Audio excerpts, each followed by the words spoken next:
来看健身房专精有价呢，伫今年9月底无张天宣布停业，造成4万外的会员，这损失是无地讨。目前这受害民众是组过来的自救会，也那台湾消保协会呢，今仔日是宣布会帮助这些消费者来拍团体诉讼，替因争取权益。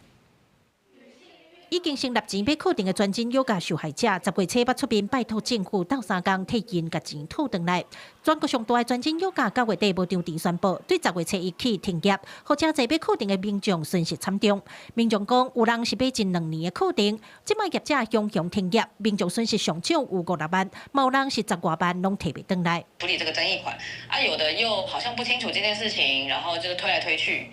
那有些就很积极的处理，就是有点让我们有点。 疑惑就是，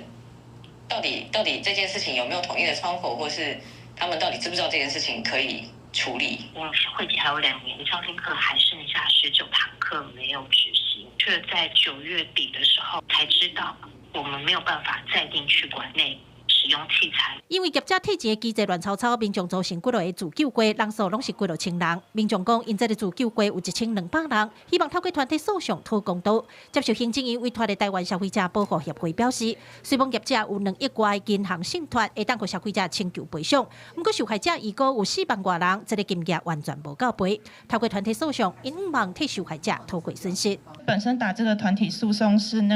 不会向消费者收钱的，对。 然后请就是各位消费者，就是也准备好当时的可能跟全真瑜伽的合约啊，或是相关的对话记录。消保协会表示，团体诉讼的申请对2月开始受理，收件时间到12月15日止。民众只要去协会网站，把相关的文件写好势寄回来，无需要任何费用，协会就会出面替大家争取权益。记者柯家族、柯昭阳高雄采访报道。